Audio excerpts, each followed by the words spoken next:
Hello dear students, how are you all? This is US only from Nanoday classes. In this lecture, we will see the human female reproductive system.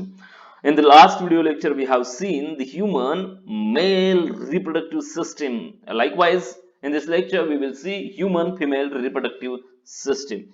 Let's see the diagram. आता बघा या diagram मध्ये काय काय दिले अगदी बारकाईने समजून घ्या. मी तुम्हाला एक एक गोष्ट एक्सप्लेन करेल.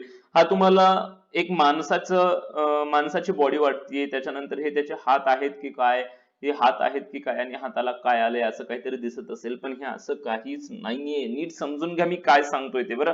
हा हा जो भाग आहे याला म्हणायचं गर्भाशय, स्त्रीचं गर्भाशय. या गर्भाशयामध्ये येणाऱ्या जे एग असतं, फर्टिलाइज्ड एग आहे ते या ओहरी मधून येतं, या ओहरी मधून येतं. एक एक एक एक एक एक पार्ट आपण लक्षात घेऊया. सुरुवात थोडीशी केली तर लक्षात नक्कीच येईल तुमच्या. नीट लक्ष द्या. ही असते ओहरी. त्याच्यानंतर ही जी डक्ट आहे, जो पाईप सारखा पोर्शन आहे, त्याला ओव्हिडक्ट म्हणायचं. त्याच्यानंतर हे युटेरस असतं. युटेरस याचा अर्थ गर्भाशय आणि त्याच्यानंतर हे असतं वजायना. आता नीट समजून घ्या. जेव्हा ह्युमन मेलचा आणि ह्युमन फिमेलचा इंटरकोर्स होतो, इंटरकोर्स त्यालाच दुसरा शब्द आहे कॉप्युलेशन, COPULATION. त्यालाच आणखीन एक शब्द आहे सेक्स. जेव्हा संभोग होतो, संभोग झाल्यानंतर ह्युमन मेलचं जे पेनिस असतं, ते पेनिस हे ह्युमन फिमेलच्या वजायनामध्ये रिसीव्ह केलं जातं, या पोर्शन मध्ये रिसीव्ह केलं जातं. कळतं? आणि ह्या पेनिस मधून स्पर्म येतं, सिमेन येतं. ज्या सिमेन मध्ये स्पर्म प्रेझेंट असतं, जे स्पर्म स्वतःचा मार्ग शोधत शोधत शोधत शोधत या ओव्हिडक्ट मध्ये जातं, याही ओव्हिडक्ट मध्ये जातं आणि या ओव्हिडक्ट मध्ये पुढे जाऊन कोणाला तरी शोधत असतं. कोणाला शोधत असतं बरं हे स्पर्म? तर या ओहरीमधून प्रत्येक महिन्याला, समजून घ्या मी स्टोरी सांगतोय, या ओहरीमधून प्रत्येक महिन्याला एक एग और ओहम रिलीज होत असतं. एग म्हणतात किंवा त्यालाच ओहम म्हणतात किंवा त्यालाच साइट म्हणतात. लक्ष द्या. एग म्हणतात किंवा ओहम OVUM म्हणतात किंवा OOCYTE साइट म्हणतात. लक्ष द्या. आणि हे एग जेव्हा प्रत्येक महिन्याला एका महिन्याला या ओहरीमधून रिलीज होतं, तर दुसऱ्या महिन्याला या ओहरीमधून रिलीज होतं आणि ह्या ओहरीमधून रिलीज झालेलं ओहम इथं जाऊन थांबतं. ज्या रिजन मध्ये ते जाऊन थांबतं त्याला एम्प्युला असं म्हणतात. मग इथं आलेलं जे एग आहे किंवा ओहम आहे, एक सेकंद, इथं आलेलं जे एग आहे किंवा ओहम आहे याच्या सोबत इकडून आलेलं स्पर्म फर्टिलाइज होतं. म्हणजे स्पर्म आणि ओहम यांचं फर्टिलायझेशन होतं, फ्युजन होतं. दोघंही हॅप्लॉइड असतात आणि यांच्यापासून डिप्लॉइड झायगोट तयार होते. कालांतरानं या इथं प्रेझेंट असणारी जी झायगोट आहे, या झायगोटचं मायटॉसिस होत होत होत होत इकडं मध्ये केसासारख्या सिलिया प्रेझेंट असतात. या सिलियाच्या माध्यमातून ते पुश केलं जातं आणि हे सगळं मटेरियल म्हणजे झायगोट जे आहे, हे झायगोट या गर्भाशयामध्ये येतं. ज्या झायगोटचं कन्व्हर्जन 14 दिवसानंतर एम्ब्रिओ मध्ये होतं by the process of mitosis आणि याच एम्ब्रिओ पासून 9 महिन्यानंतर बाळ तयार होतं. तयार झालेलं बाळ, त्याला नरिशमेंट सगळं काही याच गर्भाशयामध्ये पुरवलं जातं. इथून या बाळामध्ये आणि आईमध्ये एक कनेक्शन तयार होतं, त्याला आपण प्लासेंटा म्हणतो, त्याला आपण नाळ म्हणतो. लक्षात येतं? आणि 9 महिने 9 दिवसानंतर म्हणजेच मॅच्युरिटी नंतर हे बाळ या वजायना मधून पुन्हा बाहेर येतं. लक्षात आलीये का जनरल प्रोसिजर काय सांगितली ती? हे सगळं आपल्याला डिटेल मध्ये पाहायचंय, अगदी डिटेल मध्ये. आता तुम्हाला सुरुवातीला सांगते, human female reproductive system have pair of oviduct. काय सांगतील की ह्युमन फिमेल मध्ये दोन ओव्हिडक्ट असतात. असतात का रे? हो असतात. Pair of oviduct, pair of ovary. हो, ओव्हरीची पण जोडी असते. सिंगल युटेरस अँड वजायना, आणि वजायना सुद्धा प्रेझेंट असतो. हे पहिलं वाक्य. डायग्राम वरून हे सगळं लक्षात आलं पाहिजे. डायग्रामची सुद्धा तुम्ही याची प्रॅक्टिस करायची आणि डायग्राम मला पाठवायची. All the organs of female reproductive system are in abdominal cavity. हे जे सगळे ऑर्गन्स आहेत, आता पाहिलेली जे डायग्राम आहे, हे सगळं ऍब्डॉमिनल कॅव्हिटी मध्ये असतं. कळतं? थोरॅसिक कॅव्हिटी कोणती असते, ऍब्डॉमिनल कॅव्हिटी कोणती असते, पाठीमागच्या व्हिडिओ लेक्चर मध्ये मी एक्सप्लेन केलंय. इट इन्क्लुड्स काय काय असतं? पेअर ऑफ ओव्हरीज, दोन ओव्हरी असतात. पेअर ऑफ ओव्हिडक्ट्स, तिथून आलेले दोन पाईप असतात. सिंगल युटेरस, एक गर्भाशय असतो आणि वजायना, आणि खाली वजायना असते. Besides म्हणजे याच्याशिवाय a pair of bulbourethral gland is also present. तो जो वजायनाचा पार्ट आहे ना त्याच्यामध्ये bulbourethral gland नावाची एक ग्रंथी असते, ज्या ग्रंथीच्या माध्यमातून काय होत असतं तर ऑइली सिक्रेशन सिक्रेट केलं जात असतं त्या वजायनामध्ये, so that it can receive frictionless penis. तर फ्रिक्शन शिवाय पेनिस रिसीव्ह करता यावा म्हणून हे bulbourethral gland प्रेझेंट असते. ओके, नेक्स्ट आहे जनरली एव्हरी मंथ, प्रत्येक महिन्याला काय होतं बघा, an ovum is released in the abdominal cavity alternately from each ovary. Generally म्हणजे साधारणपणे एव्हरी मंथ म्हणजे प्रत्येक महिन्याला an ovum is released. मी मगाशी सांगितलं तुम्हाला त्या ओव्हरी मधून जे बाहेर निघणारे जो फिमेल गॅमेट असणारे, फिमेलचा गॅमेट असणारे त्याला काय म्हणतात, एग म्हणतात किंवा काय म्हणतात ओव्हम म्हणतात किंवा त्यालाच oocyte म्हणतात. हा रिलीज केला जातो अब्डॉमिनल कॅव्हिटी मध्ये alternately from each ovary. Alternately म्हणजे एकदा या ओव्हरी मधून एकदा या ओव्हरी मधून, लक्षात येतं. Next, free end of oviduct is funnel like. आता हे जे ओव्हिडक्टचं फ्री एंड आहे, कोणतं एंड, ज्या एंड मध्ये ओव्हरी पकडलेली आहे, बघा बरं हे एंड इथं गुंतलेलं आहे आणि हे एंड फ्री आहे. ओव्हरीचं जे फ्री एंड आहे, नीट लक्ष द्या, हे जे ओव्हरी आहे ओव्हिडक्टचं जे फ्री एंड आहे हे फनेल सारखं आहे, म्हणजे नरसाळ्यासारखं आहे, ज्या नरसाळ्याच्या माध्यमातून त्याला पकडलंय. बरोबर आहे, काय म्हणतंय, free end of oviduct is a funnel like म्हणजे नरसाळ्या like, and opening of oviduct is present at the center of it. An opening is present at the center of it. म्हणजे ती जी ओव्हिडक्ट असते, आपला हात जो आहे ना, हात समोर पकडायचा आणि हाताची जी बोटं आहेत हे फनेल लाईक पोर्शन आहे म्हणायचं, आणि हा जो तळहात आहे तळहाताच्या सेंटरला जर आपण भोळ पाडलं तर ती ओपनिंग झाली. अशा पद्धतीनं सेंटरला ओपनिंग असते. लक्षात येतं. An opening is present at the center of oviduct and oocyte enters in the oviduct through that opening. ही जी ओपनिंग आहे ओव्हिडक्टची, मी हाताकडे बघायचं, मी आता सांगितलं होतं ती प्रोसिजर फॉलो करायची, हातावर एक सर्कल काढायचं तळहातावर, ती ओपनिंग आहे, हात म्हणजे ओव्हिडक्ट आहे आणि त्याच्यामध्ये काय जातं, oocyte जातं. oocyte म्हणजेच एग म्हणजेच ओव्हम. लक्षात येतं. त्याच्यामध्ये हे असं एंटर होतं, त्याच्यामध्ये जाऊन थांबतं आणि वाट बघत बसतं कोणाची, कब आएगा मेरा सजना. बरोबर आहे, कोण, स्पर्म. चलो, cilia are present on the inner surface of oviduct. मी मगाशी सांगितल्याप्रमाणे ओव्हिडक्टच्या आतल्या बाजूनं केसासारख्या सिलिया प्रेझेंट असतात. आपल्या डोक्यावरची जशी केस आहेत तशा छोटे सिलिया प्रेझेंट असतात. लक्षात येतं. नाही कळालं सर सिलिया आम्हाला, तुमचा जो ब्रश आहे, ब्रश वरती जे केस असतात त्या सिलिया असतात, थोडक्यात समजा. त्याच्यावरती जर एखादा बॉल पडला तर असा मोठा अलट ब्रश आहे, तर त्या अख्खा एक पाईप भरून या पाईपाच्या आतमध्ये तसंच ब्रश आहे, ब्रश सारखं आहे, म्हणजे सिलिया प्रेझेंट आहेत, तर ते पुश करण्याचं काम करणार. ह्या थोड्याशा हल्ल्या की त्याच्यावरती असणारा जो एग आहे, जे ओव्हम आहे किंवा oocyte आहे, हे पुढे पुश केलं जाणार. म्हणून ते वाक्य महत्वाचं, cilia are present on the inner surface of oviduct and these cilia push the oocyte towards uterus. ह्याच्या सिलिया आहेत, ह्या सिलिया काय करतात, oocyteला म्हणजेच एगला पुश करतात, ढकलतात, कोणाकडे, टुवर्ड्स द युटेरस. युटेरस म्हणजे गर्भाशयाकडे हळू ढकलत असतात. लक्षात येतं. पण मध्यंतरी फ्युजन सुद्धा होतं. आता आपण पुन्हा बेसिक प्रोसेसेस पासून चालू करूया, that is the gamete formation. Gametes कशा पद्धतीने तयार होतात. गॅमेट फॉर्मेशन मध्ये सुरुवातीला सांगेल मी, ह्युमन मेल आणि ह्युमन फिमेल. मेल गॅमेट असतो स्पर्म आणि फिमेल गॅमेट असतं एग किंवा ओव्हम किंवा त्यालाच म्हणतो आम्ही oocyte. बरोबर आहे.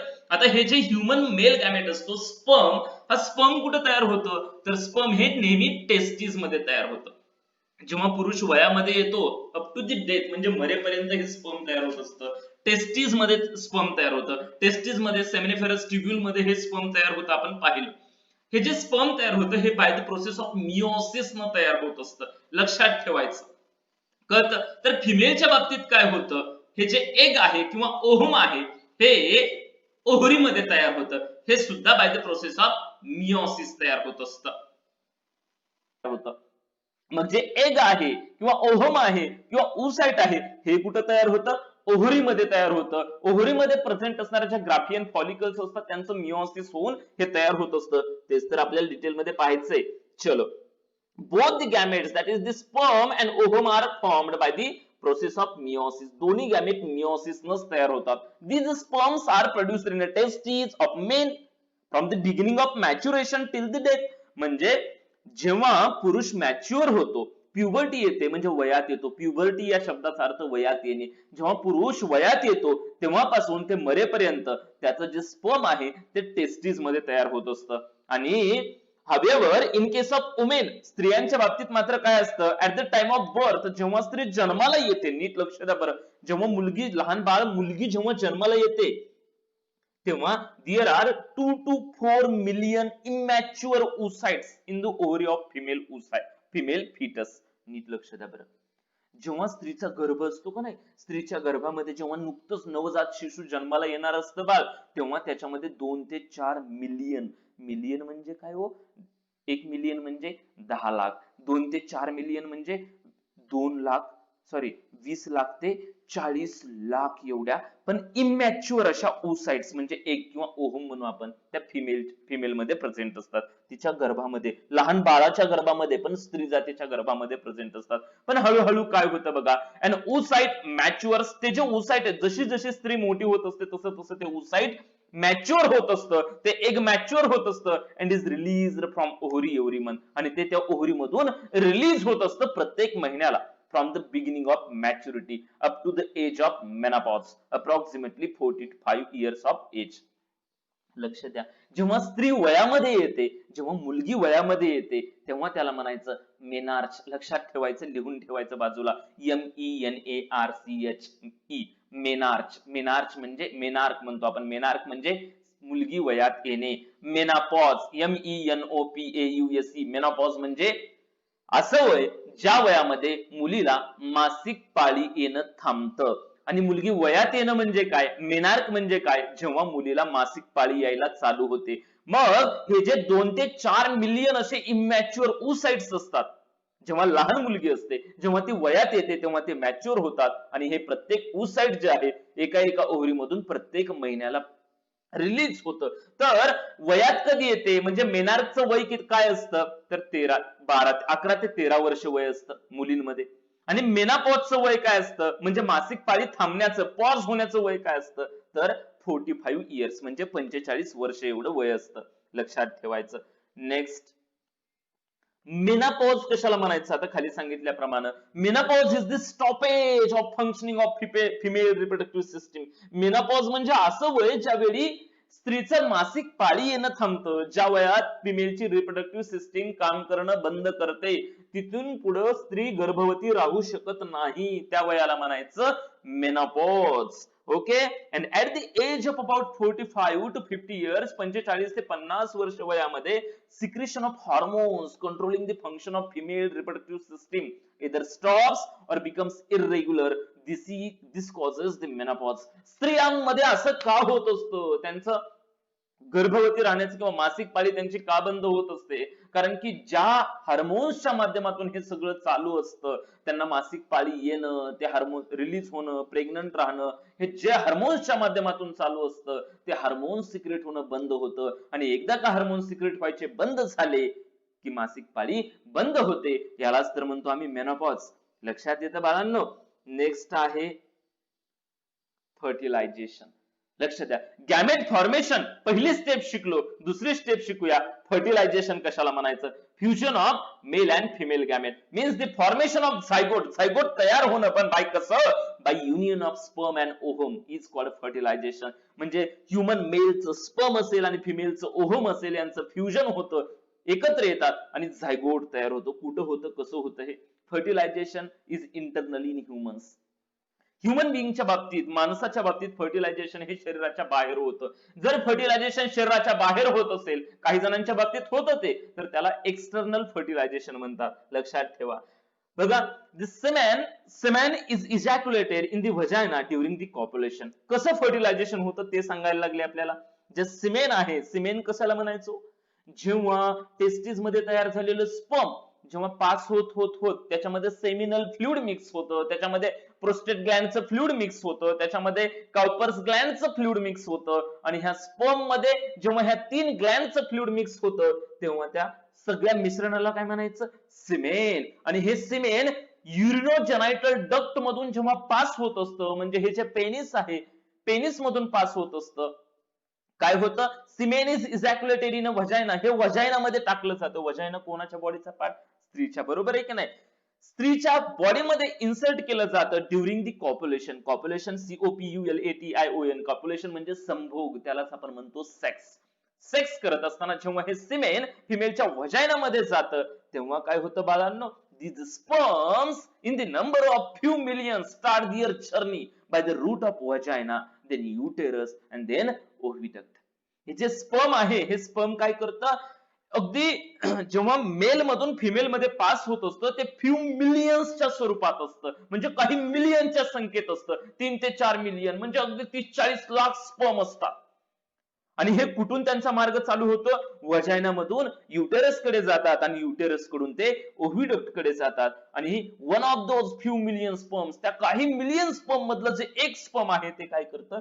Fertilise the one ovum present in the oviduct. त्या ओव्हिडक्ट मध्ये मी मगाशी सुरुवातीला सांगितले, त्या ओव्हिडक्ट मध्ये जे एक ओव्हम प्रेझेंट आहे, त्यालाच म्हणतो एग, किंवा त्यालाच म्हणतोय आम्ही oocyte. ते जे एक प्रेझेंट आहे ना, त्याच्यासोबत हे फर्टिलायझेशन करतं. कशासाठी?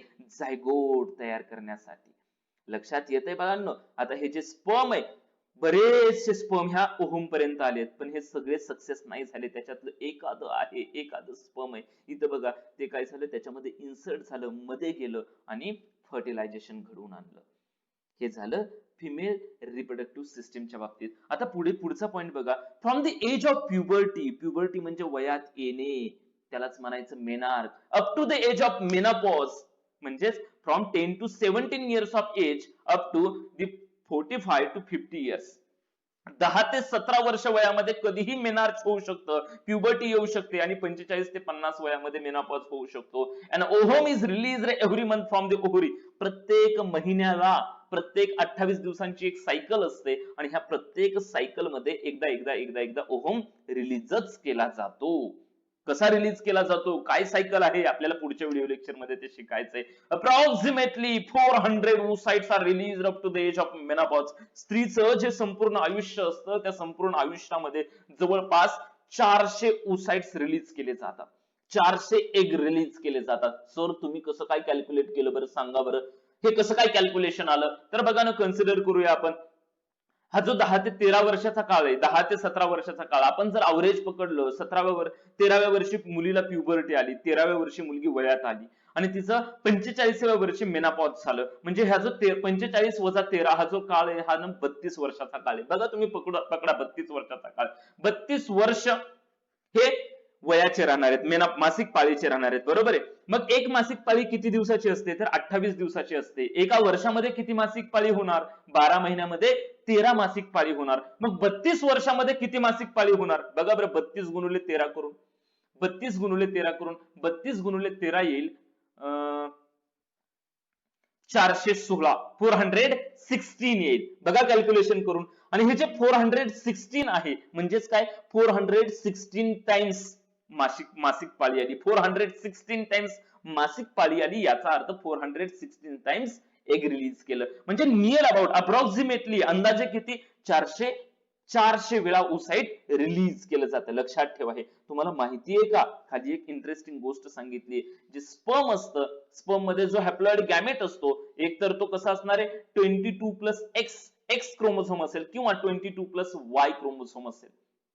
oocyte, फिमेलचं oocyte आहे किंवा एग आहे, याच्यामध्ये 22+Xच असतं, त्यांच्याकडे Xच क्रोमोझोम असतो. आणि जर मेलचा X आणि फिमेलचा X एकत्र आला तर 44, म्हणजे 22+22, haploid plus haploid, diploid condition develop होईल. इकडचं X आणि इकडचं X, XX कंडिशन डेव्हलप होईल, तर ना मुलगी होईल. आणि 22+Y, जर अशी कंडिशन निर्माण झाली तर 22+22 44, आणि X+Y XY, अशा पद्धतीने बॉय तयार होईल. म्हणजे मुलगा व्हावा की मुलगी व्हावी, हे टोटली कोणावरती डिपेंड असतं? कोणावरती डिपेंड असतं? हे पूर्णपणे पुरुषावरती डिपेंड असतं. आज के लिए बस इतना ही. नेक्स्ट वीडियो लेक्चर में देखेंगे डेवलपमेंट एंड बर्थ. ओके, तब तक के लिए टाटा, बाय बाय.